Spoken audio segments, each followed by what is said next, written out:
Hola, ¿cómo están? Muy buenas tardes, bienvenidas, bienvenidos desde la sala de redacción de CNN Chile. Los saludamos en esta última semana del mes de abril, semana corta, en que comenzamos a revisar noticias del ámbito político, noticias internacionales y partimos como siempre revisando los titulares.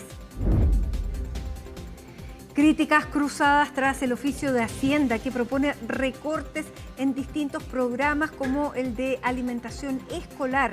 Los ajustes que está haciendo el Ejecutivo fueron abordados esta tarde en las reuniones entre el Partido Comunista, el Frente Amplio, con el ministro de la Secretaría General de la Presidencia.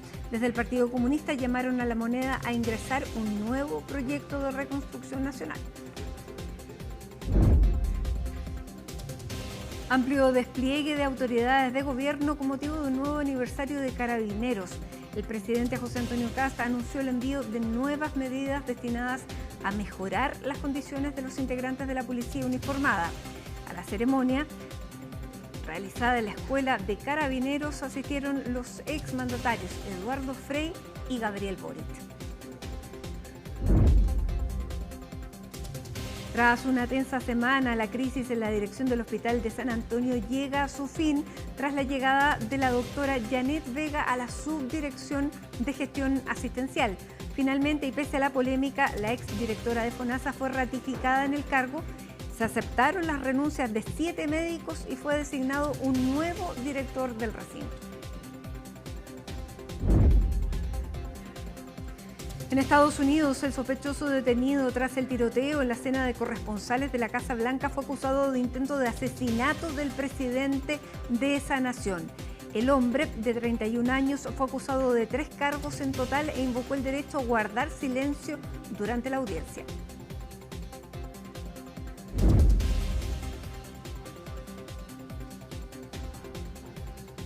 Y en el deporte, tras el triunfo en el Clásico Universitario, la U se prepara para una semana clave. ¿Y por qué? Porque este martes habrá reunión de directorio donde Cecilia Pérez aparece como la más probable sucesora de Michael Clark en la presidencia de Azul Azul.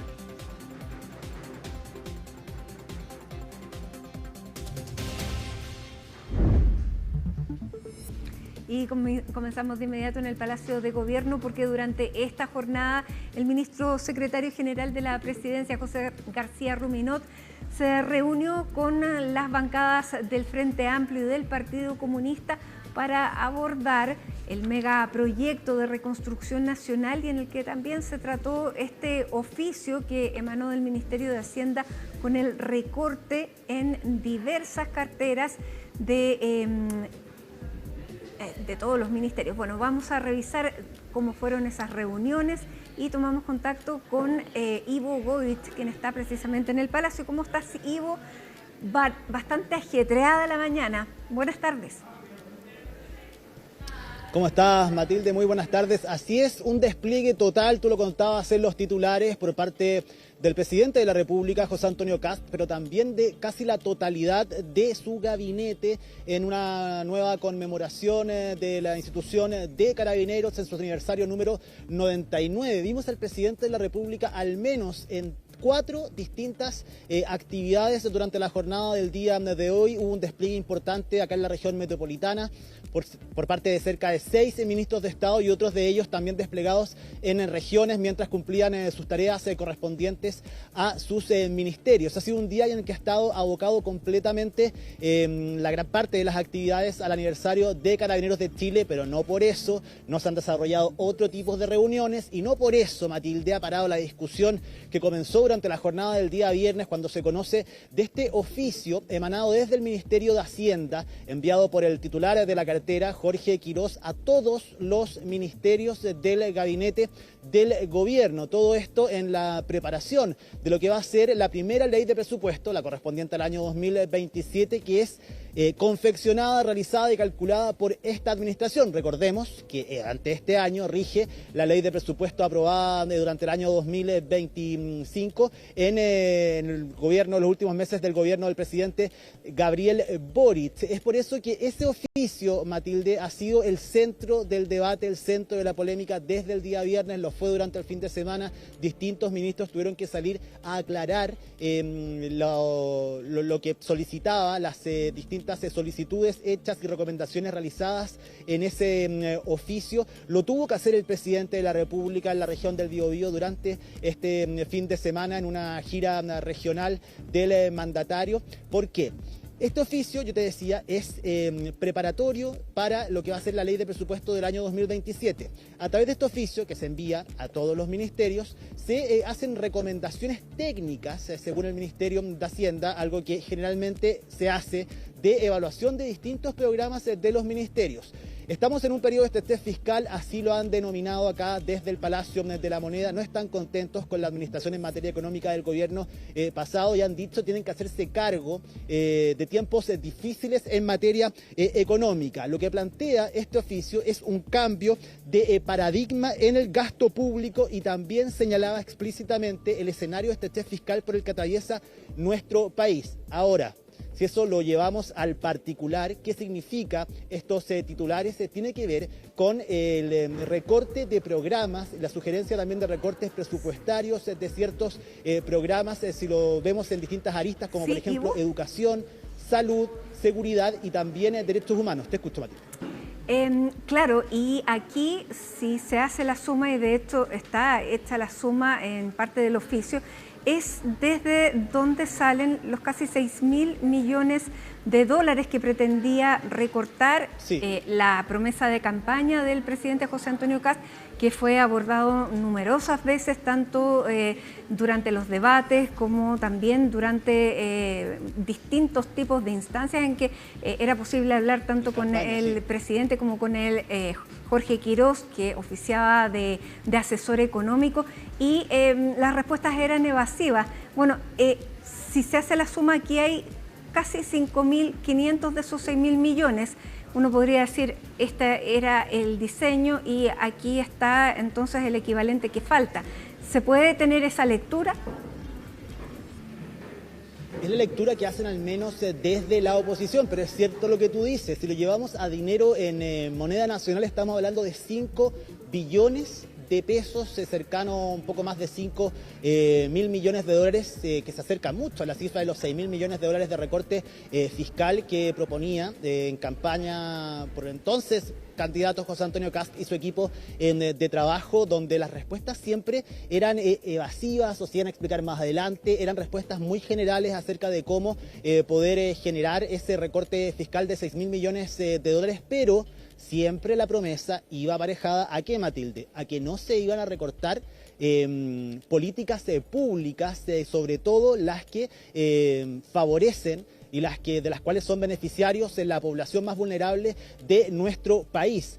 Si vamos al particular de lo que propone este oficio de descontinuar ciertos programas, también de rebajar el presupuesto de algunos de ellos y revisar la implementación de otros, estamos hablando de la descontinuidad de más de 142 precisamente programas que viene en el oficio como descontinuar. Esto es decir, si lo hacemos más simple, es eliminar, es dejar de funcionar estos programas, y a más de 200 de estos programas, Matilde, también, yo te decía, en distintas carteras se les propone bajar su presupuesto de manera importante. Todo esto hay que sumarlo al recorte presupuestario de un 3% de cada uno de los ministerios. Lo cierto es que el día viernes, cuando se conoce esta noticia, es el mismo ministro de Hacienda, Jorge Quirós, quien entrega las explicaciones diciendo que estas son recomendaciones técnicas basadas en estudios de estos programas, de la eficacia de estos programas, del uso de los recursos de estas mismas políticas públicas y algunos programas ejecutados por los ministerios que no tienen buena evaluación. Pero bajo ningún punto de vista este oficio da órdenes de descontinuar los programas, de cerrarlos o de eliminarlos. Son solamente recomendaciones para comenzar a conversar, para que se revisen al interior de cada una de las carteras, pero evidentemente cuando se hace el desglose de cuáles son esos programas, ahí se genera el debate. En materia de educación, por ejemplo, quizás de lo más sentido, de lo que más se habló durante el fin de semana, hablamos del programa de alimentación escolar, de los cuales 1.400.000 estudiantes en nuestro país son beneficiarios directos de este este programa. Son estudiantes a los cuales se les otorga 4 comidas al día, y es por eso que llamaba la atención, causó molestia no solamente en la oposición, sino que también en el oficialismo, un anuncio de este tipo, aunque fuera solamente una recomendación para nadie, era una buena idea efectivamente que estuviese dentro de los programas de descontinuar por parte del Ministerio de Hacienda, también entre otros el Plan Nacional de Lectura, el apoyo a educación pública.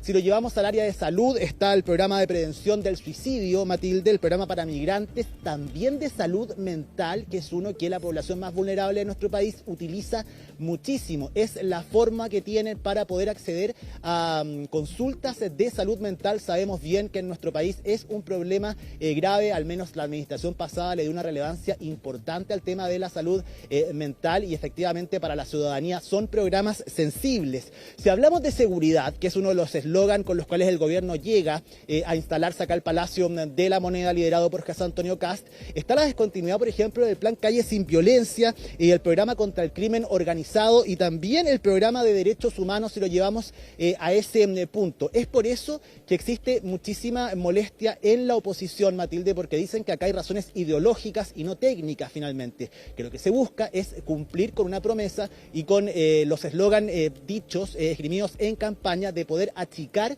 el Estado a través de estas fórmulas y producir este recorte. Es por eso que todos apuntan a que finalmente estas eran decisiones que se estaban tomando, que venían siendo planificadas desde antes de que llegaran acá al Palacio de la Moneda. Lo que dicen desde el gobierno es que esto no es así, que son solo recomendaciones técnicas, que aquí no hay ninguna decisión tomada, que evidentemente, por ejemplo, el plan de alimentación escolar no forma parte de planes que se vayan a descontinuar bajo ningún punto de vista, y así también otros que son muy sensibles para la ciudadanía. Desde el actual oficialismo, eso sí, hay muchas voces que dicen que esto es un problema comunicacional nuevamente, que no fue ni la forma, ni en el fondo ni forma de poder dar a conocer estos momentos, ni el tiempo tampoco para dar a conocer estas decisiones, estas recomendaciones técnicas, teniendo en cuenta además que el gobierno está buscando generar acuerdos amplios para poder aprobar el plan de reconstrucción nacional. Evidentemente la oposición está muy molesta, Matilde, con este oficio, se defienden desde el Ejecutivo, pero la verdad es que no han encontrado ni siquiera apoyo en sus mismas huestes, las oficialistas, al menos durante los últimos días. Figuras importantes como por ejemplo Elin Matei ha sido muy crítica del oficio, y también, por ejemplo, vamos a pasar a escuchar al presidente del Partido Republicano, Arturo Esquella, solicitaba explicaciones al segundo piso por la forma en la que se va a conocer este anuncio, estas recomendaciones, más allá de que no sean decisiones finales, evidentemente causan un ruido completamente innecesario, dicen en momentos donde tienen que buscar la unidad política para poder sacar adelante políticas públicas que son muy importantes para el Ejecutivo. Pasemos a escuchar al presidente del Partido Republicano, Arturo Esquella, y también al presidente del Partido Nacional Libertario, Johannes Kaiser, acerca de este oficio tan polémico que tiene al gobierno nuevamente en un problema político, en un nuevo flanco que se le abre al Ejecutivo. Todos los años la DIPRES tiene que hacer evaluaciones de los distintos programas, pero en ningún caso en el fondo para terminar con los programas. O sea, solo alguien que quiere hacer mucho daño le da una interpretación de que se iban a cortar los programas de alimentación. Cuando tú tienes evaluaciones, no es necesario que se comuniquen vía oficio, dando a entender que hay una instrucción, digamos, de proceder en función de eso. Lo mismo en cuanto a la reserva de la documentación, que no necesariamente tiene que es de trabajo, más bien, no es de exposición pública. Ahí creo que sería bueno en el fondo que se revisara a quienes cometieron esos errores para que no se vuelvan a repetir. Yo llamaría al segundo piso que tomara las riendas de esas correcciones, precisamente para que no se vuelvan a repetir. Hacer un llamado a la oposición de izquierda a no recaer en conductas que ya conocemos, que no recaigan nuevamente en la mentira fácil, en la difamación, en el ataque permanente al gobierno. Falta la autoridad moral, falta la altura de miras en este momento como para venir a atacar de inmediato a un gobierno que lleva 30 días en ejercicio. Seamos oposición, si quieren ser oposición, perfecto, tienen todo el derecho a hacerlo, pero séanlo sobre la base de algo que realmente es decir, opónganse a aquello que rechazan por las razones ideológicas que son legítimas en tenerlas, pero no inventen cosas, porque están envenenando el debate político una vez más. Ahora, claro, desde el oficialismo y desde esta oposición amistosa que ha manifestado Johannes Kaiser del actual gobierno, se señala que hay críticas malintencionadas que provienen de sectores que quieren hacer daño. Sin embargo, el día viernes mismo fue la ex candidata presidencial de Chile Vamos, Evelyn Matei, la que levantaba las alertas a través de una publicación en Twitter, en X. Ella decía, en los anexos la DIPRES propone como recomendación descontinuar el programa de alimentación. Ministro, le dice al ministro Quirós, instruye a su equipo porque nos pone a todos nerviosos. Para muchos niños y niñas esta es la única comida del día, con eso no se juega. Y es ella la que levanta la luz roja frente a lo que se conocía recién ese día viernes, porque esto se conoció el viernes en la tarde. Sí, se conoció bien en la tarde, inmediatamente causó polémica, Matilde, por las recomendaciones técnicas que hacían desde el Ministerio de Hacienda con programas que son muy sensibles, evidentemente, y ese, el de la alimentación escolar, fue el tema de todo el fin de semana a nivel de debate, sobre todo en la oposición. Fueron múltiples las declaraciones en medios de prensa, también a través de redes sociales, haciendo alusión a que los niños, los estudiantes, los jóvenes, evidentemente podrían estar perdiendo un beneficio social que es fundamental, que es clave, que para vivir básicamente, que es que puedan tener acceso a una alimentación adecuada varias veces al día, cuando evidentemente podrían no estar recibiéndolas en sus hogares. Es por eso que eso fue lo que mayor ruido causó. Esto de revisar los programas de los distintos ministerios es algo que todos los gobiernos hacen. Evidentemente, cuando se instalan nuevas administraciones, se revisan los programas que podrían estar siendo mal ejecutados, cuáles se podrían perfeccionar, qué recursos podrían ser reasignados o mejor utilizados, evidentemente, pero la lista en este caso era extensa. Te digo, son 200 a los que se les pedía bajar el presupuesto, los recursos, y son más de 140 a los que se les solicitaba descontinuar a modo de solicitud por parte del Ejecutivo. Más allá de que ellos dicen que esto no va a pasar, ese oficio existe.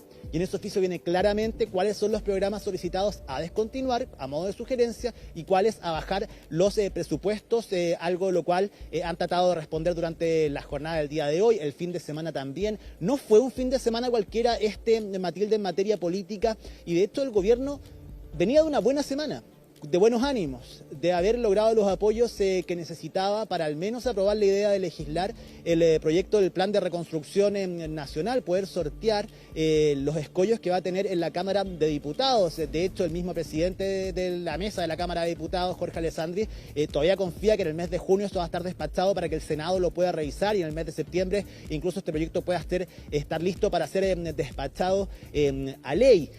Todo esto se vuelve a enredar nuevamente en la búsqueda de los apoyos necesarios. El gobierno retrocede, han tratado de dar una explicación acorde a lo que se le ha solicitado por lo delicado que es el tono de este oficio. Bueno, vamos a ver qué pasa, porque aparte desde la oposición, ¿qué es lo que dicen, Matilde? Que no se condice estas rebajas cuando además se le está rebajando el impuesto de primera categoría a las grandes empresas de un 27 o un 23%. Entonces se podría enredar un poco el debate, más allá de que el gobierno aún respira con tranquilidad porque tiene los votos necesarios. ¿Para qué?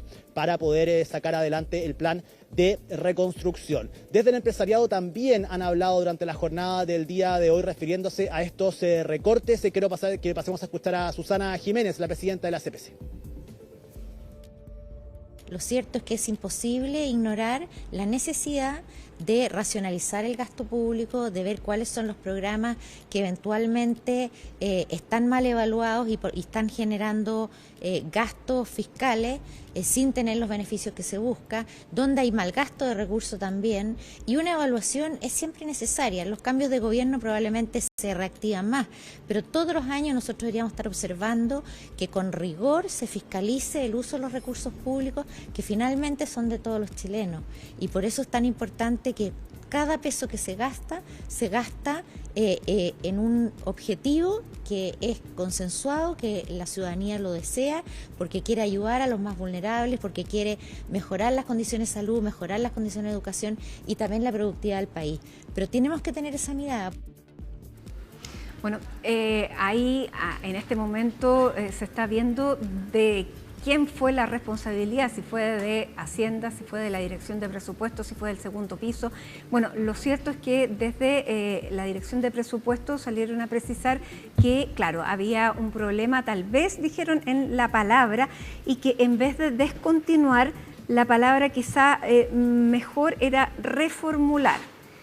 Así entonces se explican que estos programas no iban a terminar, sino que como programa tal vez se iba a descontinuar, pero no se iba a dejar de cubrir la prestación. Eso es lo que se intenta explicar a través de una declaración, exactamente una declaración que saca el subdirector de presupuesto y que en el fondo viene a dar respuesta a todo lo que ellos califican como un error comunicacional. Así es, y de muy buena fuente, Matilde, te puedo decir también que parte de la explicación que han dado desde el Palacio de la Moneda por el descontinuar sería que desde el Ministerio de Hacienda la palabra descontinuar tiene otra valoración, otro significado técnico al que nosotros podríamos entender, al que el ciudadano común y corriente como nosotros podríamos entender, y es por eso que lo utilizan. Ahora, las categorías son claras y para las sugerencias que hace el Ministerio de Hacienda o desde la Dirección de Presupuestos para este oficio, el descontinuar es efectivamente una sugerencia a terminar con ese programa, más allá de la valoración que le puedan dar efectivamente desde el Ministerio de Hacienda, donde reconocen efectivamente que quizás no se entendió bien el significado en este oficio. Bueno, es parte del debate, parte de la defensa también que han realizado acá desde el Palacio de la Moneda. Matilde, esperan dar vuelta a la página rápidamente, no enfrascarse en un nuevo flanco que pueda debilitar políticamente al Ejecutivo, como te decía, una semana buena que habían tenido, donde habían tenido un logro grande, importante, pero que desde que salió ese oficio empezó a enturbiar un poco políticamente, al menos el panorama, porque el día sábado el presidente de la República, José Antonio Kast, asistió al Consejo General de Renovación Nacional y, bueno, las palabras que tuvo para la administración anterior, para el presidente Boric, para el exministro de Economía y Hacienda, Nicolás Grau, para Javiera Martínez, exdirectora de Presupuesto, no fueron buenas, fueron bastante críticas, diciendo que ahora venían a dar cátedra precisamente ellos en materia económica, cuando lo que hicieron fue dejar al país en una muy mala posición. Fue un fin de semana, al menos políticamente, de alto volumen, Matilde, el mismo presidente de la República tomando esas banderas, defendiendo lo que pasó con este oficio y también haciendo críticas hacia la administración anterior. Eso por un lado, vamos a ver qué sucede durante los próximos días y cómo el gobierno vuelve a explicar o a entregar las razones de este oficio finalmente, y en qué va a quedar, en qué recomendaciones y qué revisiones finalmente se van a hacer en cada uno de los ministerios, que aprovecho de decirte, Matilde, también están preocupados por esas recomendaciones y además porque muchos de los ministerios no van a llegar al 3% de recorte presupuestario que se les solicitó a cada uno de ellos. Ya vimos que en seguridad eso no va a ir, en salud posiblemente pueda pasar algo similar. Hay ministros que han tenido que salir públicamente a decir que sus ministerios no son capaces de recortar un 3% porque se estaría dejando afuera políticas públicas muy importantes, así que está bien complicado, al menos en materia económica, internamente el Ejecutivo, los cálculos que están haciendo, y si a eso le sumamos lo que va a suceder en el caso de que se apruebe el plan de reconstrucción nacional, evidentemente los números va a ser un dolor de cabeza importante para esta administración. Pasemos al tema del plan de reconstrucción. Quedaban 2 reuniones con partidos políticos que el gobierno no había tenido.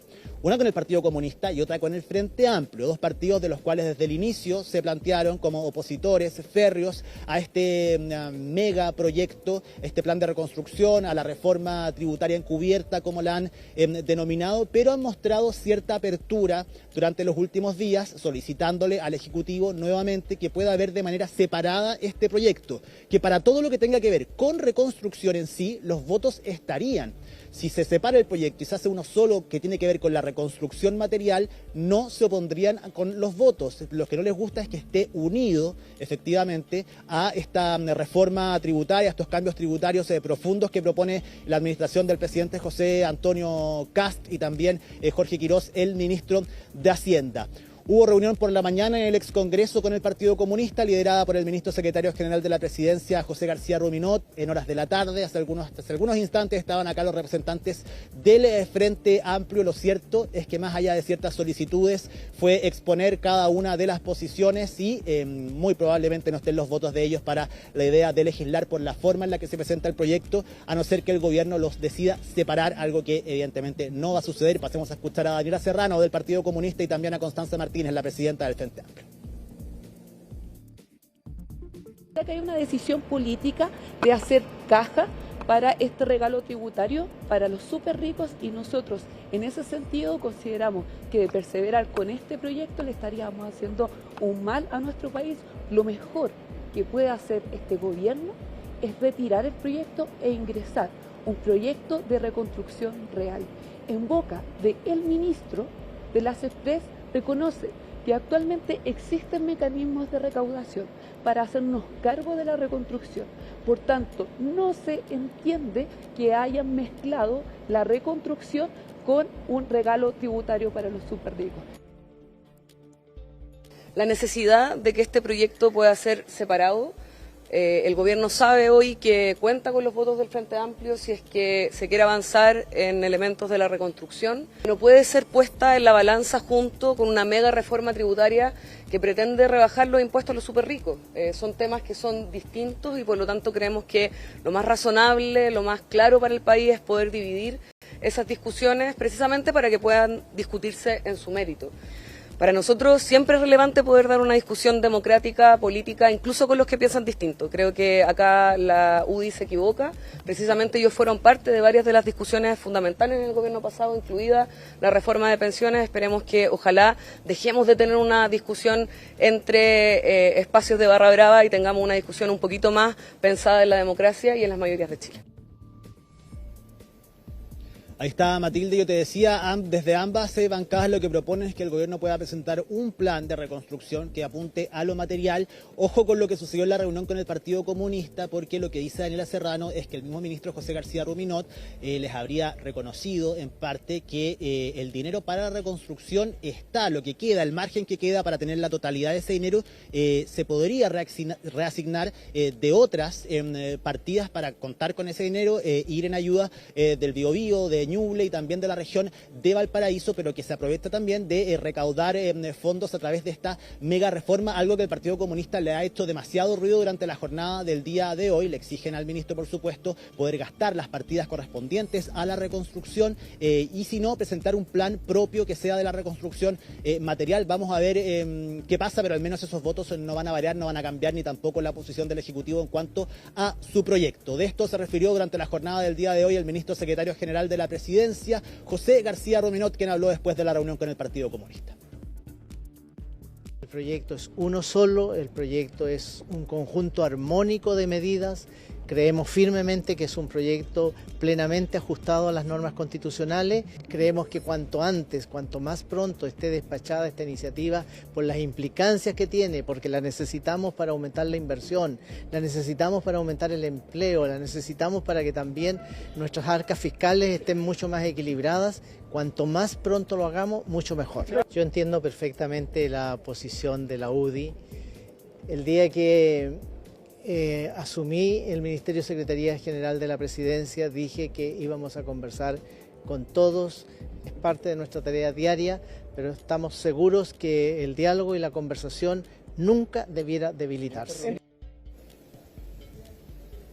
A eso último que se refería el ministro José García Ruminot, Matilde, tiene que ver con la molestia de la Unión Demócrata Independiente de que el ministro sostuviera el día de hoy las reuniones con el Frente Amplio y con el Partido Comunista por las posturas manifestadas por estas colectividades ante este plan de reconstrucción y todas las advertencias y los avisos que han hecho. Al menos a la UDI le parecía que no correspondía que el ministro se juntara con ellos, algo extraño de todas maneras, porque el ministro siempre ha dicho que él ha estado abierto a conversar, más allá de las diferencias, conversar con todos, y eso mismo también ha sido valorado desde el Partido Comunista y desde el Frente Amplio, pese a que evidentemente no van a llegar a un acuerdo, al menos lo que tiene que ver con este proyecto. Bien.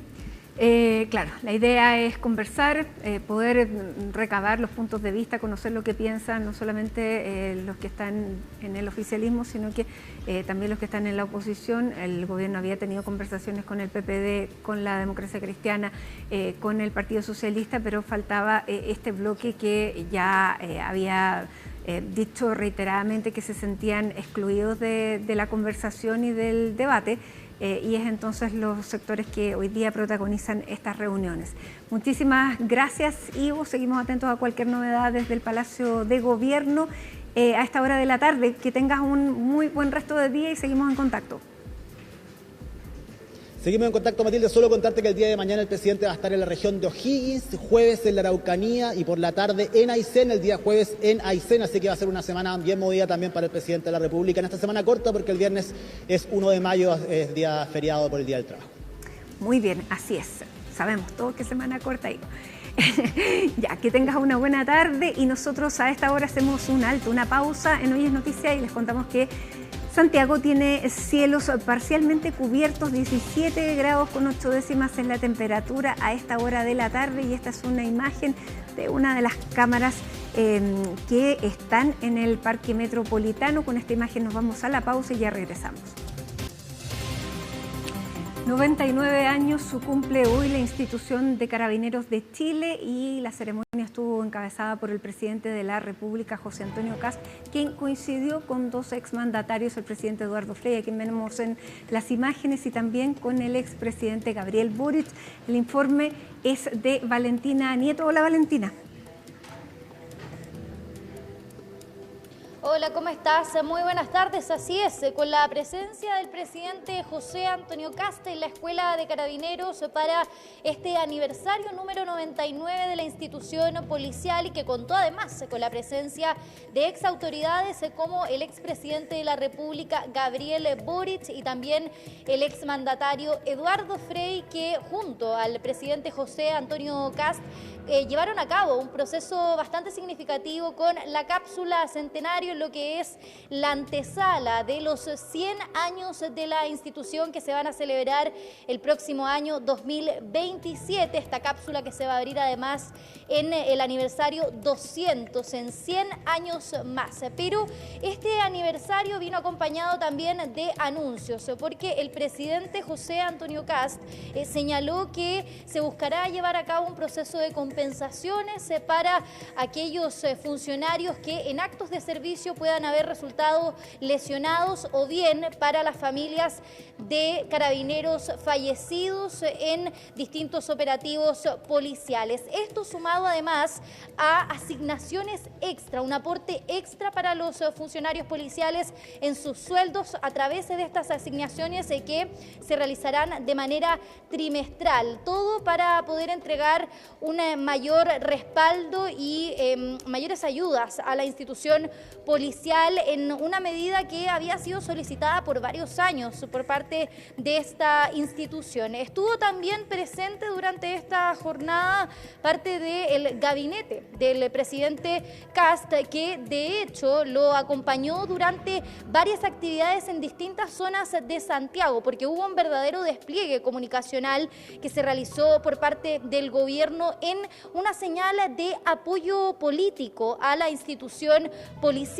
De hecho, durante la mañana el presidente Kast estuvo liderando varias actividades de conmemoración de este aniversario, mientras que en paralelo ministros como el ministro de la SECPRES, José García Ruminot, también el ministro del Interior, Claudio Alvarado, estaban asistiendo a otras conmemoraciones. Escuchemos parte de las declaraciones del presidente José Antonio Kast durante esta mañana, haciendo entonces estos anuncios en el marco del aniversario 99 de Carabineros de Chile. Tiempos extraordinarios como los que enfrentamos también necesitan medidas extraordinarias y compensaciones que permitan reforzar el trabajo y las herramientas con que cuenta Carabineros. En las próximas semanas presentaremos un paquete de medidas destinado, en primer lugar, a honrar a los héroes de Chile, a aquellos carabineros que perdieron la vida defendiendo nuestra nación.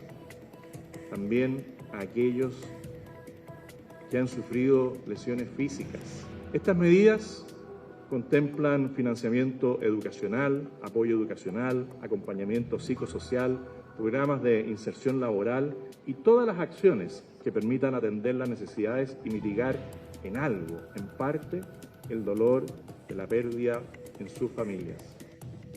Bueno, ya escuchábamos entonces parte de las declaraciones del presidente José Antonio Kast haciendo estos anuncios para Carabineros en el día de su aniversario, con distintas actividades además que lideró el gobierno, lo decíamos antes, hubo un despliegue por parte de los ministros también en diferentes actividades, de hecho estuvo el ministro de la SECPRES, el ministro del Interior, también la ministra vocera de gobierno que se reunió con viudas de algunos funcionarios policiales mártires de la institución, y además el presidente empezó su agenda en la conmemoración de este aniversario durante el fin de semana, porque recordemos que estuvo en la región del Biobío, en donde participó de la conmemoración por los 2 años del asesinato de 13 funcionarios policiales ocurrido el año 2024 en Cañete. Señalaba el mandatario que se hizo justicia para estos funcionarios luego de el presidio perpetuo calificado al cual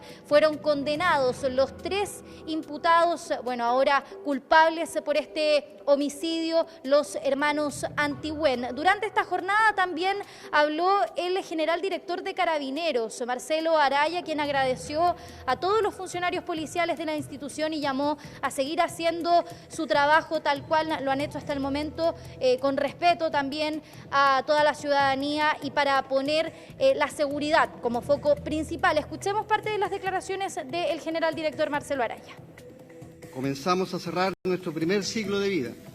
El próximo será distinto, pues las hojas del calendario nos dirán que pasamos a un nuevo ciclo de madurez institucional con paso firme por la espiral de una modernización que no se detiene. Excelentísimo señor presidente, sepa usted que este respaldo lo percibimos y es valorado por todos quienes portamos el símbolo de las carabinas cruzadas y que en esta jornada de abril están trabajando en cada uno de los cuarteles que conforman el despliegue, desde la capital y hasta los más apartados rincones de nuestra dilatada geografía.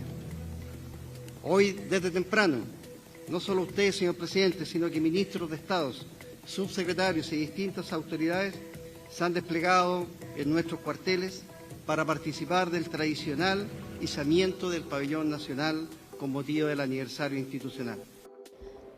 Bueno, ya escuchábamos entonces parte de las palabras del general director de Carabineros en un día especial para la institución, recordando a los mártires, también a quienes ejercen la labor policial cada día. Pero otro de los anuncios que se esperaba ocurriera durante esta jornada, pero que finalmente no ocurrió y que quizás queda postergado para las semanas siguientes, es lo que se había dicho durante la campaña, formaría parte también del gobierno del presidente José Antonio Kast. Hablamos de trasladar las causas que vinculan a funcionarios de Carabineros y también de la Policía de Investigaciones a la justicia militar, siempre y cuando se trate de situaciones ocurridas durante actos de servicio. De hecho, había trascendido que esto podría haber ocurrido, este anuncio, durante esta jornada, pero finalmente el mandatario solo señala, además de los anuncios anteriores, que se está preparando una batería de medidas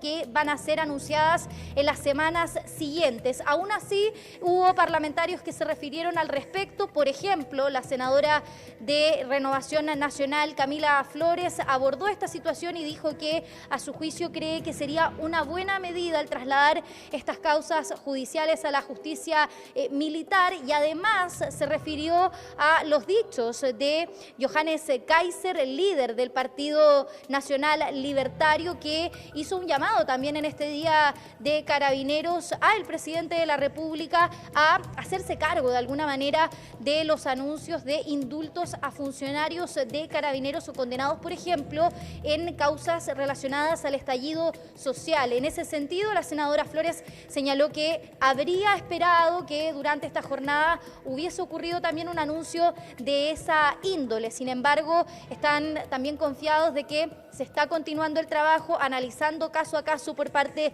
del Palacio de la Moneda. En otra vereda, desde la oposición, el diputado Raúl Leiva señaló que, la verdad, a su juicio, en el caso de la justicia militar, él esperaría que continuara en la justicia civil porque da mayores garantías no solamente a quienes podrían ser las víctimas de estos hechos, sino también a quienes podrían estar como imputados en estas causas. Escuchemos parte de las declaraciones de ambos parlamentarios.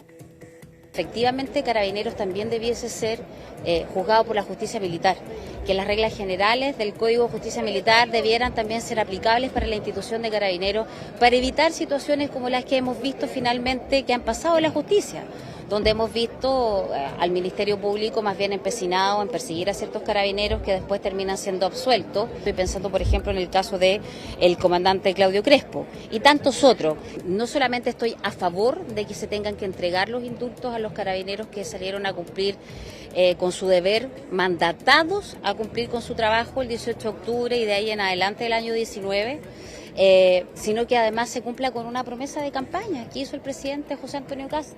La jurisdicción militar es un tema que está en cuestionamiento desde el año 2016.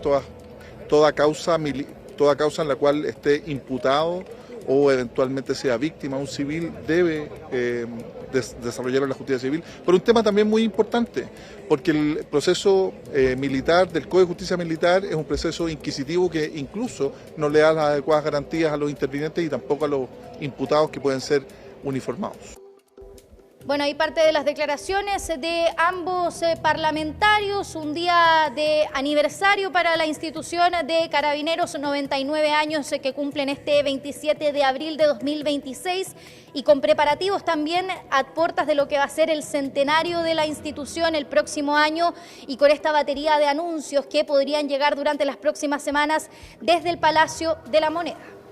Bien, muchísimas gracias, Valentina. Quedamos atentos también a esos anuncios. Que tengas una buena tarde. Y a esta hora les contamos que una persona terminó fallecida luego de un tiroteo registrado en la comuna de Pudahuel a raíz del robo de un camión. Todos los detalles los conocemos junto a Felipe Hernández. Hola, Felipe. Hola, ¿qué tal, Mati? Muy buenas tardes. Efectivamente, este hecho ocurre y tiene su punto inicial en la comuna de Independencia, calle Escanilla, donde un grupo de sujetos llega hasta un domicilio donde se percatan de la presencia de un camión que se encontraba, una especie de camión 3/4, que se encontraba estacionado en la vía pública. Lo cierto es que pertenecía a una persona que se encontraba en su domicilio en ese momento. Y es en ese instante donde ven a este camión solo, estos sujetos logran abrirlo, se suben y luego de eso comienza entonces el escape de estos sujetos. El que, por supuesto, al momento de percatarse el dueño de este camión, llama de inmediato a Carabineros, hace la denuncia correspondiente y entrega las características del vehículo. Da la patente, da el color del vehículo pesado y eso da inicio a un proceso de búsqueda de este camión, el cual, mediante los vehículos motorizados, las motos de Carabineros en moto, llegaron y dan con el paradero de este camión, el cual entonces, al momento de percatarse estos sujetos que iban siendo seguidos por personal policial motorizado de Carabineros, bueno, se inicia un seguimiento, una persecución controlada hacia estos asaltantes y es así como finalmente una gran cantidad de unidades de Carabineros comienzan a seguir a este vehículo, el cual termina en loco andar en la comuna de Pudahuel, intersección Laguna Sur con Laguna Negra. Es en ese punto donde estos sujetos pierden el control del vehículo, chocan contra una reja de una casa, la cual afortunadamente no dejó mayores lesiones para los ocupantes de este domicilio, que no tenían nada que ver en esta situación. Y estos sujetos, uno de ellos es el que iba de copiloto, uno de los asaltantes que iba en la posición del copiloto, decide bajarse y arrancar a pie. Fue seguido por personal de Carabineros y fue detenido. Mientras tanto, el otro sujeto, quien iba como piloto, como conductor de este vehículo, después de haber sido robado, bueno, intenta atropellar a los funcionarios policiales, y es en ese instante donde los carabineros deciden sacar sus armas de servicio y comenzar a disparar, debido a que fueron atacados directamente con este vehículo. Lo cierto es que los disparos se terminan entonces impactando en la persona, y es así como finalmente se da a conocer que este delincuente fue dado muerto en ese mismo lugar. De inmediato entonces se iniciaron las labores investigativas. Esto fue informado a la Fiscalía Centro Norte, la que decide, entre otras cosas, que sea la Brigada de Robos y la Brigada de Homicidios Centro Norte la que investigue justamente toda la situación ocurrida desde Independencia hasta la comuna de Pudahuel. Escuchemos justamente al jefe de la Brigada de Homicidios de la PDI Centro Norte, quien entrega mayores antecedentes respecto de lo que han podido averiguar respecto de estos hechos ocurridos en Independencia y que terminan con este desenlace en la comuna de Pudahuel. Tiene que realizarse el peritaje de rigor a fin de determinar si estas vainillas o esta evidencia balística encontrada en el lugar corresponden a las armas de fuego que portaba personal de Carabineros. Es lo que se está realizando al momento. En los registros fílmicos rescatados por el momento por personal de la Brigada de Robo Centro Norte dan cuenta de que efectivamente al momento de controlar a este sujeto, el sujeto insiste en evadir este control, tratando de sobrepasar al personal de Carabineros, quienes hacen uso de su arma de fuego. Claro, se había señalado en una primera instancia que posiblemente pudiese haber existido algún tipo de intercambio de disparos. Sin embargo, aquí hay que aclarar dos puntos. Uno, hasta ahora tanto el personal de Carabineros, que se hace cargo en una primera instancia de cercar el sitio del suceso, bueno, no encuentra un arma de fuego que estuviese en poder de los asaltantes. Y también en el caso, ya cuando toma la indagatoria la Brigada de Homicidios, tampoco encuentran un arma de fuego. Por lo tanto, la gran cantidad de disparos, al menos se habla por parte de la Brigada de Homicidios, que habrían sido encontrados al menos 10 vainas en el sector, y las que podrían ser incluso un poco más, bueno, habrían sido percutadas por personal de Carabineros. Se habla que fue más de un funcionario policial el que habría disparado en contra de estos asaltantes. Y por otro lado hay un antecedente también relevante. Dentro de esta gran cantidad de disparos, uno de ellos termina impactando en un carro policial. Aparentemente podría tratarse también de un disparo que habría sido percutado por parte de los mismos efectivos de Carabineros. Esta situación obviamente que generó alarma, alerta, temor entre los vecinos del lugar. Conversamos con una de ellas y esto fue lo que nos contó. Yo en ese momento estaba sentada en la mesa y empezamos a sentir con mi abuela unos disparos. No, que lo es normal dentro de aquí en el pasaje. Y la cosa es que al reojo de solamente mirar desde la ventana empecé a ver que un despliegue de carabineros, el carabinero le empezaba a disparar a la camioneta que venía, y veo que la camioneta como que se tira en banda hacia nuestra casa y no nos choca, pero tira hacia atrás y vuelve a chocar, y choca directamente hacia el frente. Y de ahí veo que se despliega para atrás, empiezan más balaceras y le llega a la persona que está en la esquina.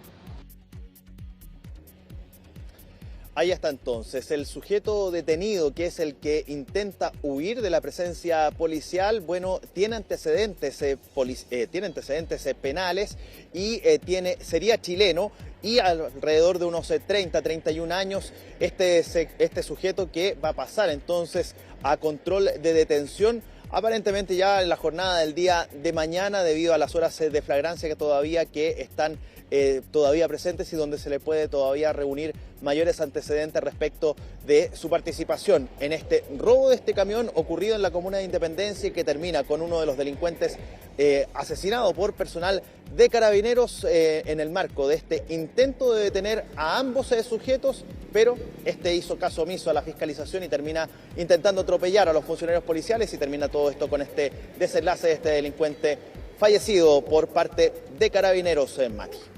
Bien, Felipe, muchas gracias por la información de este momento en materia policial. Que tengas una buena tarde y hasta cualquier instante. Así será, nos vemos. Chao, chao. Chao. Nosotros le contamos que comenzó a regir la jornada laboral de 42 horas. ¿Cuáles son los principales puntos en los que hay que poner atención? Se lo vamos a preguntar a Pilar Gutiérrez. Hola Pilar, muy buenas tardes. Hola, ¿cómo estás? Muy buenas tardes. Claro, ya entró en vigencia entonces esta reducción de la jornada laboral semanal a 42 horas en línea con lo que está establecido en el calendario de la ley de 40 horas que recordemos fue impulsada por el gobierno anterior del expresidente Gabriel Boric y que tuvo la primera reducción en el año 2024. Ahí se redujo de 45 a 44 horas la jornada semanal de trabajo. Ahora en 2026 baja a 42 horas y finalmente en 2028 es la reducción final de las 2 horas restantes para llegar entonces a esta jornada reducida de 40 horas en términos semanales. Sabemos que había bastantes dudas con respecto a cómo se iba a implementar esta nueva rebaja porque recién instalado el gobierno de José Antonio Kast, del presidente de la República, el actual ministro de Trabajo Tomás Rau había dicho que iban a revisar las 40 horas, no que lo iban a eliminar, pero que sí se iban a analizar por parte de la Dirección del Trabajo algunos aspectos relativos a la implementación de esta. Y en las últimas semanas hemos tenido más claridad con algunos dictámenes de la Dirección de Trabajo que buscaron entregar mayor certidumbre a las empresas sobre cómo ajustar la reducción de la jornada y también otorga mayor flexibilidad sobre cómo se pacta esta baja en la jornada entre el empleador y el trabajador. ¿Qué es lo que dicen estos dictámenes? Se establece que la idea es que prioritariamente se acuerde entre el empleador y trabajador la forma en que se va a reducir entonces las horas que se trabajan por día, pero en caso de no llegar a acuerdo la ley es clara sobre cómo se deben reducir las horas y ahí se establece que en el caso de personas que trabajen 5 días se va a rebajar en 1 hora al final de la jornada 2 veces por semana la carga laboral y finalmente para personas también que trabajen en vez de 5 días, 6 días a la semana, ahí la reducción debe ser de 50 minutos al final de la jornada de 2 días a la semana y otra reducción de 20 minutos en un tercer día también al final de la jornada para completar entonces esta reducción para pasar de 44 a 42 horas. ¿Qué días se debe realizar esa rebaja? Bueno, en caso de no llegar a acuerdo es el empleador el que tiene que definir los días en específico en que se va a reducir el horario laboral. Escuchemos lo que decía por este tema la presidenta de la CPC, Susana Jiménez. Valoramos que se pueda implementar este proceso de reducción de horas con la mayor flexibilidad posible y el mayor realismo respecto de la condición de cada una de las empresas. En ese sentido, el que pueda haber un acuerdo entre trabajadores y empleadores que permita ajustar de la mejor manera este nuevo cambio, creo que es lo más importante para poder dar continuidad y empuje a la creación de empleos formales. Claro, y parte del debate que se había dado el último tiempo tiene que ver con el impacto que este tipo de políticas tienen sobre los costos laborales que han ido al alza el último tiempo. De hecho, el mismo Banco Central así lo estableció en su informe de política monetaria de septiembre del año pasado. Hizo un análisis, un recuadro en específico que analizaba cuál es el impacto que ha tenido en el empleo la implementación de políticas como, por ejemplo, y en específico habla del aumento del salario mínimo y también la reducción de la jornada a 40 horas. Ahí lo que el ente emisor decía es que estas medidas en su conjunto han tenido un impacto y han reducido el empleo en 5,6% en el caso de empresas que tienen más trabajadores afectos al salario mínimo en comparación a empresas un poco más grandes que muchas veces no tienen tantos trabajadores con sueldos cercanos al monto mínimo. Ahora, ese es un tema que ha generado alertas por parte de los expertos que dicen hay que tener cuidado que este tipo de iniciativas, que si bien son legítimas en la búsqueda finalmente de tener una mayor y una mejor compatibilidad entre la vida personal y laboral de los trabajadores, de todas formas hay que tener cuidado que este tipo de medidas no generen un impacto muy grande en los costos, porque podría tener efectos no deseados sobre los niveles de empleo y finalmente sobre los trabajadores también. De hecho, el experto de la Universidad Católica, David Bravo, que está trabajando en el Centro de Encuestas y Estudios Longitudinales de la UC, él midió directamente cuál va a ser el impacto sobre los costos laborales de esta nueva reducción de la jornada. Dice que aumenta los costos en 4,8%. Escuchemos precisamente lo que decía David Bravo. Debe considerarse que no tenemos evidencia de que se ha registrado un aumento en la productividad laboral significativo. Y cuando esto ocurre, hay que pensar que con la misma remuneración, disminuir 2 horas de trabajo significa un aumento de costos laborales de 4,8%. Que esta medida, que beneficia a aquellas personas que conserven su trabajo, de alguna manera también le pone bastante presión a las empresas, en particular, fundamentalmente a las microempresas, las pequeñas empresas. Claro, ahí los expertos dicen que es importante entonces que este tipo de políticas que aumentan los costos laborales vayan de la mano con un aumento de la productividad también, para así evitar que esto pueda tener efectos negativos sobre los niveles de empleo y para los mismos trabajadores. Todo esto también en un contexto que sabemos la tasa de desempleo a nivel nacional sigue por encima del 8% y por lo mismo dicen hay que ser cuidadosos con este tipo de políticas y tener esa especie de compensación por el lado de la productividad para evitar efectos negativos finalmente. Escuchemos también lo que decía por este tema la investigadora de CLAPES UC, Carmen Cifuentes. Uno no está en contra de que haya alza del salario mínimo, de que se reduzca la jornada laboral, ni tampoco de que necesitábamos una reforma de pensiones que aumentara las cotizaciones de los trabajadores, pero como se dieron al mismo tiempo, se generó un incremento acumulado considerable de los costos de contratación, y lo que ha mostrado la evidencia es que eso se ha traducido en una menor creación de empleo. O sea, se están contratando a menos trabajadores, y quienes han sido los más afectados han sido las empresas de menor tamaño. Si uno mira las cifras por tamaño de empresa, se da cuenta de que donde más se ha resentido el empleo es en las micro, pequeñas y medianas empresas, sobre todo en las micros y pequeñas. Claro, y algunos expertos también han entregado algunos lineamientos y han explicado de qué formas no se puede pactar esta reducción en la jornada laboral, algo también para que estén atentos los trabajadores. En ese sentido se explica que de ninguna forma la reducción en la jornada a 42 horas semanales, esto no puede resultar en una baja de los sueldos de las personas, y también dicen que no se puede hacer este descuento de las horas trabajadas por el mecanismo de la colación finalmente. En ese sentido dicen que la reducción debe ser de las horas efectivas y de carga de trabajo que tienen las personas, y no puede reducirse a través entonces de la hora de colación. Cualquier incumplimiento también de este tipo de normas significa que las empresas pueden enfrentarse a multas también por parte de la Dirección del Trabajo. Escuchemos lo que decía la abogada laboral Cristina Melo. La prioridad siempre es el acuerdo entre empleador y trabajador. Y si ese acuerdo existe, las partes tienen flexibilidad para distribuir la jornada como mejor se adapta a su realidad, incluso en minutos. El dictamen también precisó algo muy importante respecto de los trabajadores excluidos de jornada bajo el artículo 22, inciso 2. Ya no basta con tener un cargo o nombre gerencial. Lo que importa es si en los hechos esa persona trabaja sin fiscalización directa y con autonomía real. Si no es así, le aplica la reducción como a cualquier otro trabajador. Parte del análisis entonces que hacen los expertos por esta reducción de la jornada laboral, que como sabemos ya entró en vigencia a 42 horas semanales, y para el año 2028, entonces para abril de 2028 ya debería estar rigiendo completamente la jornada reducida de 40 horas semanales. Muy bien, muchísimas gracias Pilar. Pilar Gutiérrez entonces con toda la información de esta reducción a 42 horas de la jornada laboral. Muchas gracias. Estamos de regreso en Nuevas Noticias. Les contamos que durante esta jornada el Instituto Nacional de Derechos Humanos realizó su cuenta pública hubo menciones a la ley Naín Retamal y también se cruzó el debate del presupuesto, de la discusión de la ley de reconstrucción. Vamos a conocer todos los detalles con Juan Cristóbal Chato. Hola, Juan Cristóbal.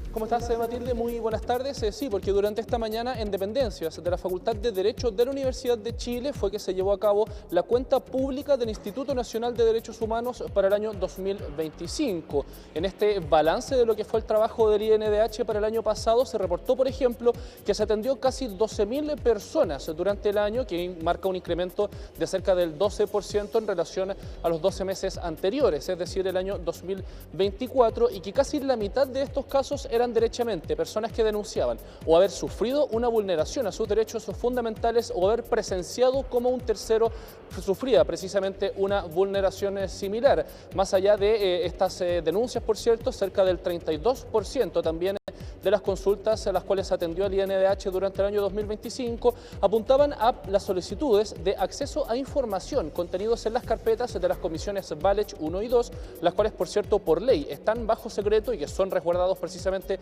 por el Instituto Nacional de Derechos Humanos. Y más allá también del balance que se hizo, positivo, por cierto, del trabajo que se llevó a cabo durante el año pasado, también estuvo marcada la jornada por las distintas polémicas que rodean durante estos últimos días a la subsecretaría de Derechos Humanos y en particular las decisiones que ha tomado el gobierno en general sobre esta materia. Recordemos, por ejemplo, que se hablaba de una instrucción que habría dado el Ministerio de Justicia y de Derechos Humanos a las personas que participaban del Plan Nacional de Derechos Humanos para no apelar en el caso de que alguna persona condenada por delitos de lesa humanidad obtenga beneficios carcelarios. Esto fue bastante cuestionado por tanto personas de agrupaciones de familiares de derechos humanos o de familiares de personas que vieron vulnerados sus derechos humanos durante la dictadura, como también fue cuestionado, por cierto, por parlamentarios de la actual oposición. Lo comentó precisamente el propio subsecretario de Derechos Humanos, quien llegó en representación del gobierno a esta actividad.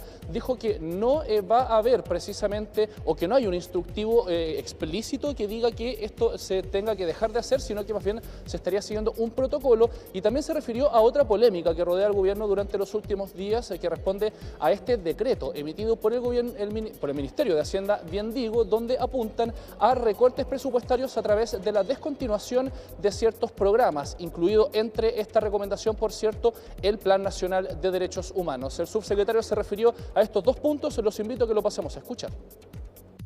Sí, totalmente. Así lo hicimos saber, que no hay instrucción alguna de forma general, sino que lo que hay es la implementación de un protocolo del año 2017 de analizar caso a caso. Y eso es lo que seguiremos haciendo. Si lo hicimos bien a los funcionarios, que la sugerencia que salió del Ministerio de Hacienda no será atendida en ningún sentido. El programa de Derechos Humanos forma parte del mandato legal de la subsecretaría y nosotros hemos manifestado a las distintas instituciones y funcionarios que se continuará. Temas que, por cierto, también fueron parte de las declaraciones que entregó tras la cuenta pública el propio director del Instituto Nacional de Derechos Humanos. En ambos puntos dijo que tanto el ministro como el subsecretario de la materia han dicho que estos no son cambios explícitamente que se hayan realizado. En el caso del protocolo, por ejemplo, se apunta a que no habría un instructivo para dejar de apelar, y en el caso de los recortes, ya lo escuchábamos, el propio subsecretario decía que se va a hacer caso omiso derechamente a esa recomendación. Los invito a que pasemos a escuchar las declaraciones de estas polémicas, por cierto, en voz del director del Instituto Nacional de Derechos Humanos. Este es un problema real. Hay personas que en innumerables ocasiones han intentado simular estados de demencia para hacerse beneficiarios de prisión alternativa en sus domicilios, etc. Entonces es indispensable que concurran profesionales del programa para los efectos de que los tribunales que tienen que tomar una determinación sobre esto tomen las determinaciones correctas. Lo que se ha conocido es unas recomendaciones que hablan de discontinuidad de programas de la mayor importancia. En el caso nuestro se menciona la recomendación de descontinuar el programa de Derechos Humanos. En su seno se alberga el Plan Nacional de Búsqueda. El Plan Nacional de Búsqueda es parte y la parte más importante del programa de Derechos Humanos de la Secretaría de Derechos Humanos, y por lo tanto pensar en su discontinuidad es incumplir una responsabilidad del Estado de Chile y un compromiso que han expresado las actuales autoridades acerca de su continuidad. Ahora, durante su discurso en esta cuenta pública, el director del INDH también fue muy crítico de dos piezas de legislación en particular, una que ya está aprobada y vigente y una que sigue en su tramitación. La primera siendo el proyecto, o la ley más bien dicho, el Naín Retamal, en la cual apunta a que deja más o menos borrosa la línea de las restricciones que tiene que tener personal policial al momento de actuar, apuntando a que esto no solamente afecta a las personas que podrían ser víctimas de vulneraciones de sus derechos humanos, sino que también afecta a la propia institución de Carabineros como tal. Y otro proyecto de ley que fue muy criticado por Jerko Ljubetich durante su discurso y en las declaraciones posteriores, por cierto, refiere a el que está en segundo trámite constitucional en el Senado y que tiene que ver con la tipificación como delito del cruce, bien digo, ilegal o irregular, es decir, personas que cruzan a nuestro país desde la frontera por pasos no habilitados. Eso actualmente es una falta y hay un proyecto de ley que busca que esto se sancione como un delito, algo que ha sido cuestionado por varias instituciones, entre ellas el INDH. Los invito a que pasemos a escuchar reacciones de parlamentarios, por cierto, respecto a estas críticas. Aquí tenemos un problema estratégico al respecto, no solo porque no es una medida disuasiva, por tanto no va a implicar que hayan menos ingresos irregulares, sino porque además va a mermar la capacidad del gobierno de poder tener las expulsiones administrativas, que hoy día son una de las herramientas más centrales que tienen para que efectivamente podamos hacernos cargo de quienes hoy día están irregular en el Estado. Se da cuenta del nulo trabajo y el nulo plan que tienen en materia de migración para hacerse cargo de lo que está ocurriendo en materia de ingreso irregular. El INDH de hace algún tiempo a la parte ha perdido legitimidad precisamente por cuestiones como esta, donde han sido cómplices permanentes de la pasividad del Estado frente a la migración irregular o ilegal, poniéndose más del lado de ellos que de las víctimas, de los nacionales y que están de manera regular en nuestro país y que viven día a día frente a este deterioro de la vida en sociedad precisamente por el desorden migratorio. Proyecto de ley que, por cierto, podría haber frustrado su tramitación, ya que recordemos que hace algunos días nada más salió de la Comisión de Constitución del Senado con un informe negativo, es decir, se recomienda votar en contra de este proyecto de ley que fue aprobado hace bastante tiempo en la Cámara de Diputadas y Diputados y estuvo esperando entonces su tramitación en la Cámara Alta. Lo cierto es que podría ser parte de la tabla durante las próximas semanas y podríamos conocer derechamente el destino de este proyecto de ley tan criticado, por cierto, por el Instituto Nacional de Derechos Humanos. Bien, muchísimas gracias Juan Cristóbal. Juan Cristóbal Chatoay con la información de esta cuenta del Instituto Nacional de Derechos Humanos. Le contábamos que durante esta jornada diputados tanto de la bancada del Partido Comunista como la bancada del Frente Amplio, tanto en la Cámara como en el Senado, se reunieron en distintas instancias con el gobierno. El Frente Amplio lo hizo durante esta tarde con el ministro secretario general de la Presidencia, José García Ruminot, y aquí está con nosotros la diputada del Frente Amplio, Gael Yomans, quien participó en esta reunión para contarnos cómo fue esta conversación y también cuál es la postura del Frente Amplio frente a este plan de reconstrucción nacional. Diputada, gracias por acompañarnos, bienvenida. Muchas gracias por la invitación. Bueno, y además con la información fresquita, sí. ¿Cómo estuvo esta reunión? Que además es el primer encuentro que tienen como Frente Amplio para tratar esta mega reforma. Sí, lo primero a nosotros nos parece y siempre vamos a estar disponibles al diálogo, sobre todo en los temas que benefician a las personas y al país. En ese sentido, esperábamos tener esta instancia, ¿cierto? Nosotros somos una bancada importante en el Congreso, pero además porque fortalece la democracia dialogar con todos, inclusive con quienes piensan distinto. Además, a propósito de esto, nosotros en particular respecto a este proyecto de ley, nosotros estamos de acuerdo con avanzar con un proyecto que realmente se haga cargo de la reconstrucción. En eso están todos nuestros votos disponibles, así se lo hicimos saber al ministro, que si se separa el proyecto, nosotros votamos en una semana, lo podemos despachar, porque es la materia en donde hay apoyos y hay una mirada transversal que quiere avanzar. Ya, pero eso sabemos que no va a ocurrir. Bueno, eso se lo volvimos a presentar al ministro, porque nos parecía necesario además, sobre todo porque una reforma tributaria tiene un debate más largo. Acá hay temas que son importantes que se están planteando. Dentro de ello, ¿se han sentido excluidos del diálogo con el gobierno sobre esta reforma? O sea, totalmente, porque hasta ahora no nos habían dado la instancia para poder conversar. Y nos parece sobre todo porque estamos hablando de un proyecto de ley que plantea 25 años de invariabilidad tributaria. Ya, eso requiere un consenso. O sea, dentro de la misma Cámara hay diputados, como 2 diputados de la UDI, que hoy día la diputada Valls y el diputado Coloma salieron a criticar al ministro por precisamente reunirse con ustedes y con la bancada del Partido Comunista, porque dijeron han perdido total relevancia en esta discusión, ya que sus posiciones y votos se han vuelto intrascendentes en el avance de este proyecto. Sí, lo primero, yo en esto quiero valorar la actitud que tiene el ministro de las Express de, en realidad, hacer la pega que le corresponde, que es conversar, ¿cierto?, con los parlamentarios de distintas posiciones políticas. No tenerle el miedo al diálogo con quien piensa diferente, así de simple. Y eso no resta que, por ejemplo, en cada una de las medidas nosotros también presentamos alternativas al ministro. Y ese era nuestro interés, de poder conversar en cada uno de los aspectos, por ejemplo, respecto al empleo. Todos estamos interesados con poder tener más empleo, ¿cierto?, en Chile. Pero para eso nos parece que la medida que se plantea en el proyecto de ley, dado que no la garantiza, y lo dice el mismo ministro Quirós en la Comisión de Hacienda, que no se garantiza que se vayan a crear más empleos, entonces nosotros planteamos una alternativa que cuesta 5 veces menos, que es el darle fortalecimiento y recursos públicos a Salacuna, desde el Estado. Si el Estado, en vez de invertir en esta propuesta, que no garantiza más empleo, invirtiera en Salacuna, que crea 150.000 empleos femeninos, que además sabemos que requerimos también incentivar y profundizar en ese tipo de empleo en particular, bueno, podemos avanzar rápidamente también en esa iniciativa. Ya, porque la ley de Salacuna Universal quedó la discusión congelada. Claro, y este es un tema en que se supone que hay transversalidad. Podríamos tener una votación unánime si quisiéramos realmente poner los focos y el énfasis donde corresponde.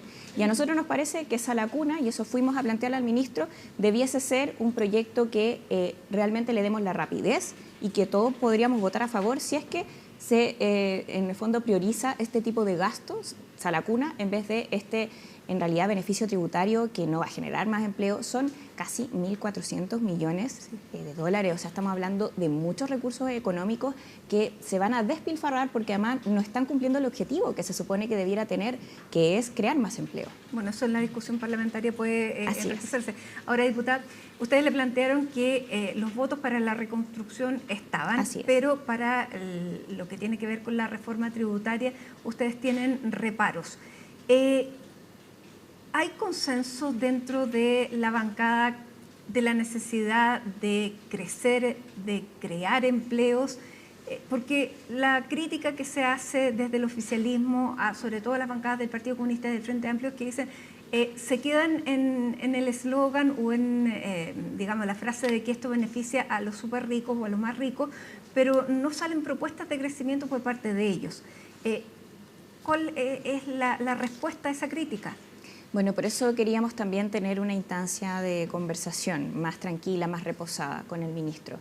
En ese sentido, bueno, además de Salacuna, que es una propuesta bien concreta, está el subsidio unificado al empleo, que es un subsidio que se aprobó y se despachó en enero de este año, que también podría ser un mejor mecanismo, ¿cierto?, para poder también crear más empleos, y eso es lo que nos preocupa. Y respecto al desarrollo y al crecimiento económico, nosotros también estamos preocupados. También tenemos propuestas. En el periodo pasado avanzamos en la Estrategia Nacional del Litio con esa misma mirada.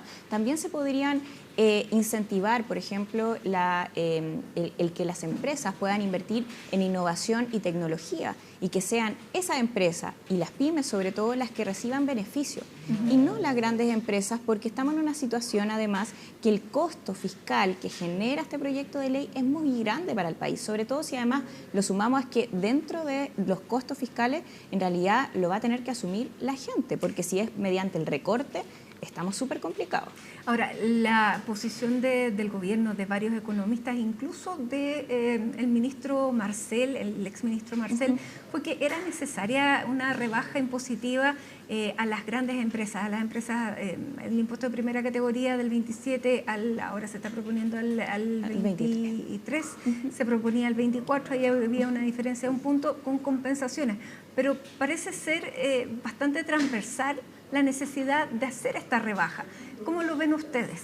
Sí, lo que pasa es que, y de hecho en su momento se planteó como propuesta en el gobierno pasado, el tema es que se planteó con una propuesta además contraria a la que está hoy día presentando el gobierno.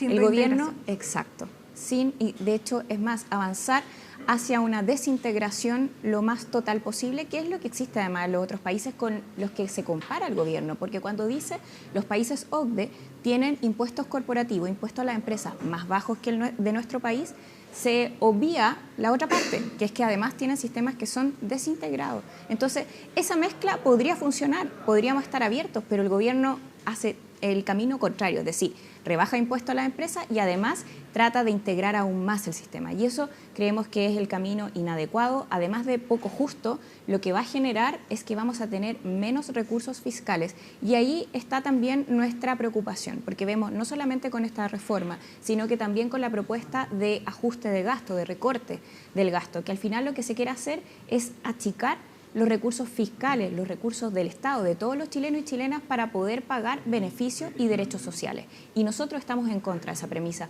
porque lógicamente no queremos perjudicar a quienes hoy día además ya se ven beneficiados y van a tener que reducir sus beneficios que son necesidades que se están cubriendo por el Estado. Ahora, en algo hay un punto con la crítica que planteaban desde la UDI y es que el gobierno no necesita los votos del Frente Amplio y del Partido Comunista, necesita los del Partido de la Gente que ya los tiene. Tal vez en el Senado sea distinto, pero con lo que ya hay es poca la incidencia que pueden tener. ¿Qué se hace frente a eso desde la postura del Frente Amplio? Yo quería plantear respecto a eso dos cosas. Uno, que el gobierno no puede pretender presentar una reforma tributaria de esta implicancia, con además una norma que es de invariabilidad tributaria en 25 años, comprometiendo futuros gobiernos, sabiendo que durante todo este tiempo ha ganado un gobierno, luego gana otro, ¿cierto? Y por lo tanto, entregar certezas a los inversionistas, a la economía, ¿cierto? A las pymes, a las grandes empresas, es fundamental y esto no crea certeza. Ganar por un voto más no va a crear certeza en el país y ese es un grave problema que está generando el gobierno si es que lo que pretende es tirar en el fondo a galope una reforma tributaria, tratar de sacarla lo más pronto posible sin el debate que se requiere, sin los acuerdos transversales. Por ejemplo, la reforma de pensiones, una reforma ambiciosa, requirió y se logró un acuerdo que fue transversal para que pueda permanecer en el tiempo. Nada garantiza que una reforma tributaria como esta, si logra salir del Congreso, va a poder permanecer en el tiempo. Y por otro lado, solamente decir que respecto a esta reforma, los votos todavía no se dan. O sea, primero veamos qué pasa en el debate. Están comprometidos los votos del PDG, pero también respecto a otro proyecto de ley que tiene que ingresar, que todavía no ha ingresado. Entonces, ahí hay temas que yo creo que todavía no están resueltos y el gobierno no puede dar por corrida una carrera que todavía ni siquiera, o sea, recién está iniciando. Desde ese punto de vista, ¿cuál es el planteamiento que hacen ustedes más allá de la sala cuna respecto a estos grandes lineamientos para generar crecimiento? Sí. Bueno, también está respecto al subsidio unificado del empleo, que nos parece que también es una fórmula para al menos crear empleos que nos parecen importantes. Y también hay otro tema que se lo planteamos al ministro respecto al alza al costo de la vida. Nos parece importante poder generar un acuerdo que incluya el salario mínimo, pero que también incluya a las pymes.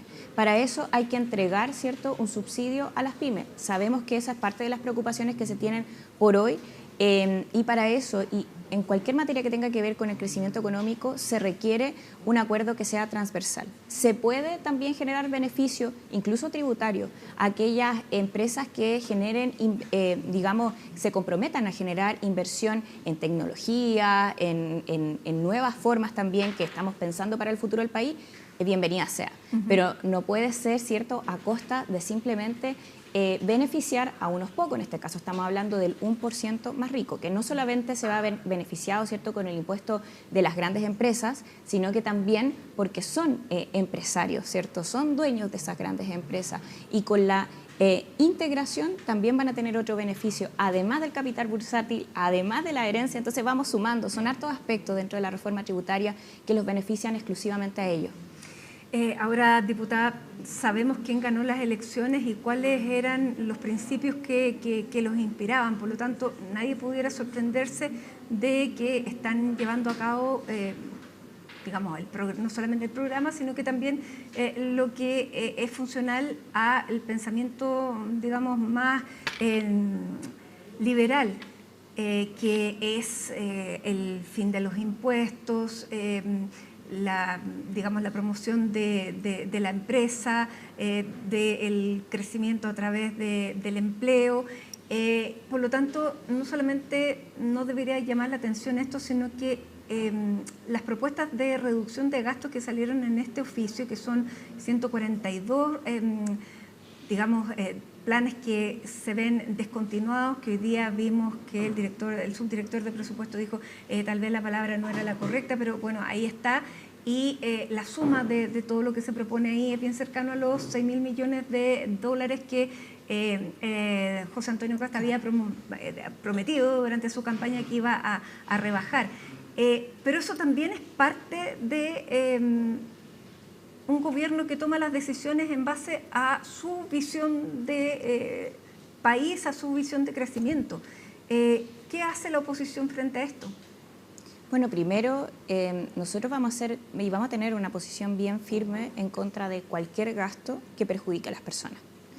La reducción de cualquier gasto que perjudique a las personas. Y nosotros al menos vamos a votar en consonancia a ello. Eso implica que, por ejemplo, si se insiste, ¿cierto?, con un mal proyecto, que además el tema es que si el objetivo supuestamente es crear más empleo y no se logra, por las palabras del mismo ministro Quirós, o sea, ellos además están reconociendo que no están cumpliendo sus objetivos del proyecto de ley. Ya, pero ¿qué incidencia pueden tener ustedes en este oficio?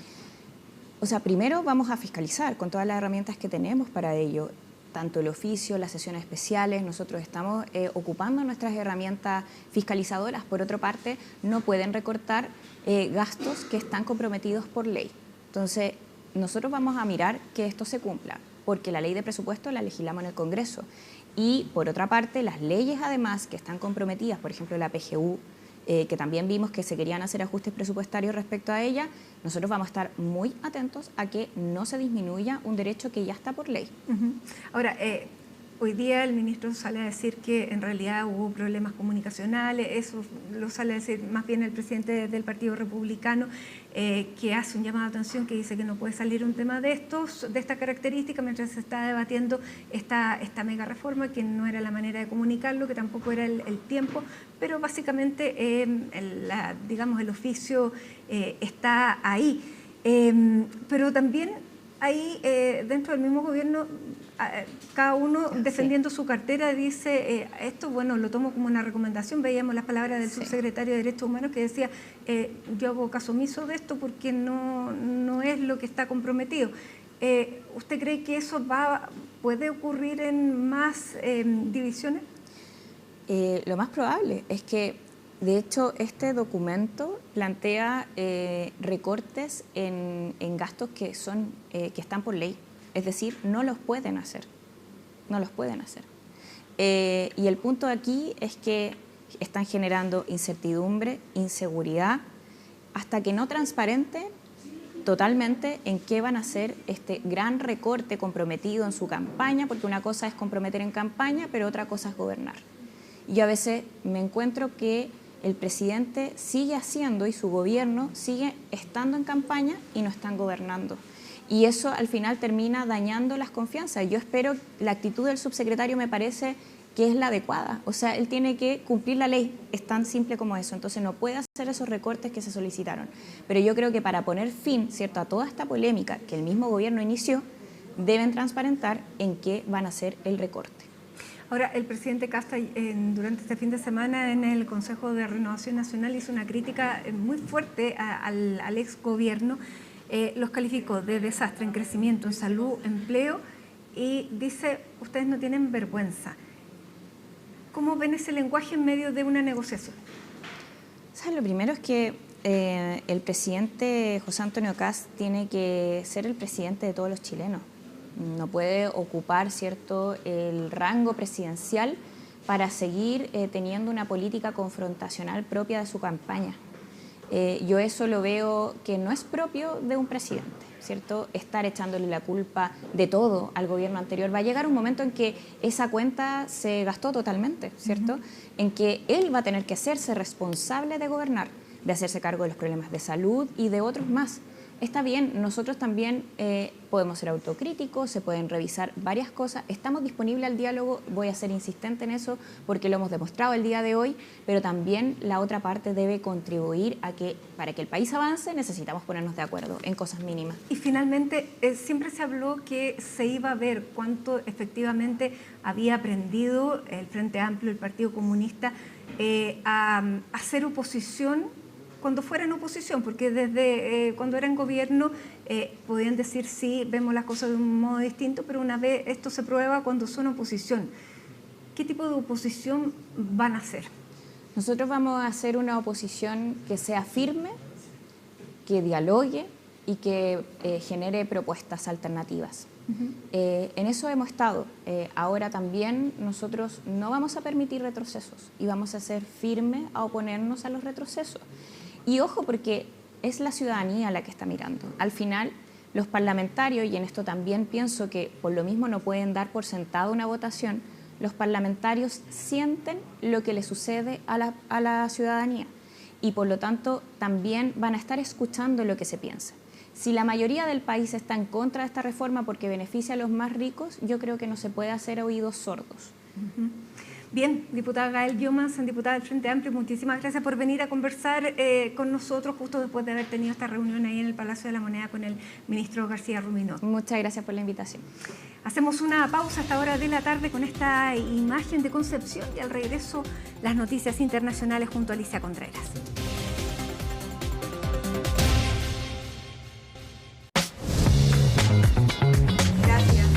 Lo mejor del seguro de autoconsorcio es que tengo asistencia en ruta. Vamos con esta imagen de la capital a esta hora de la tarde desde el Parque Metropolitano. Nos despedimos hasta mañana. Que tenga una muy buena tarde.